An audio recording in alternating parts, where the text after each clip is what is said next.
Morning वेस्टीजियन। मैं मनीष वत्स आप सभी का स्वागत करता हूं वेस्टीज कृषि ज्ञान के 23वें एपिसोड में। मुझे उम्मीद है आपने पीछे के एपिसोड देखे होंगे, 22वां एपिसोड आपने देखा होगा, उसको शेयर किया होगा अपनी टीम के साथ, अपनी डाउनलाइन के साथ। लास्ट एपिसोड में हमने बात की थी कि आप बिफोर सोइंग क्या प्रोडक्ट इस्तेमाल कर सकते हैं वेस्टीज के। इसके बाद किसान क्या करते हैं, आपका सीड लगाना शुरू करते हैं। तो आज हम बात करेंगे सीड ट्रीटमेंट की, बीज उपचार की।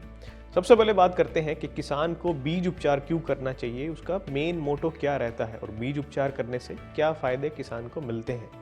तो अगर आप सरसों की फसल में बीज उपचार कर रहे हैं तो किसान दो मुख्य उद्देश्य से बीज उपचार करते हैं। सबसे पहले तो कि उस बीज की उगने की क्षमता बढ़ जाए, उसका जर्मिनेशन रेट इंक्रीज हो जाए ताकि उसका अंकुरण अच्छे से हो।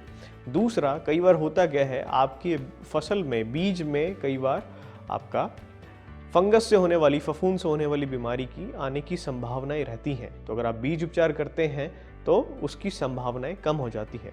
तो आज का पार्ट रहेगा सीड ट्रीटमेंट, बीज उपचार। तो अगर आप वेस्टीज के प्रोडक्ट से सरसों की फसल में बीज उपचार कर रहे हैं तो आप दो प्रोडक्ट इस्तेमाल कर सकते हैं। सबसे पहले आप इस्तेमाल कर सकते हैं वेस्टीज एग्री ह्यूमिक लिक्विड। इसकी डोज रहेगी आपका 10 ml पर किलो बीज में। ह्यूमिक लिक्विड बेसिकली करता क्या है, आपकी फसल की, आपका बीज की अंकुरण की क्षमता को बढ़ाने में मदद करेगा।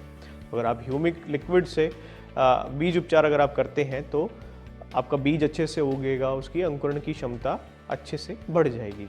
दूसरा प्रोडक्ट रहेगा Vestige agri protect. Protect basically क्या है, एक फफूंद नाशक है, फंगीसाइड है, जो करता क्या है, फंगस से, फफूंद से होने वाली जो बीमारियां हैं उनको रोकने में, कंट्रोल करने में हेल्प करता है। तो आप एग्री प्रोटेक्ट से सीड ट्रीटमेंट करा सकते हैं वेस्टीज एग्री प्रोटेक्ट से। इसकी डोज रहेगी आपका 15 ग्राम पर किलो बीज में। एग्री प्रोटेक्ट क्या करेगा, अगर आपकी सरसों की फसल के बीज में अगर कोई फंगस से होने वाली बीमारी के अंश हैं, कोई जीवाणु है, तो उनकी रोकथाम करेगा, उनसे आपकी फसल को सुरक्षित रखेगा। और अगर आपकी फसल का बीज सुरक्षित होगा तो फसल भी आपकी अच्छे से उगेगी, उसमें बीमारी आने की संभावनाएं भी नहीं रहेंगी।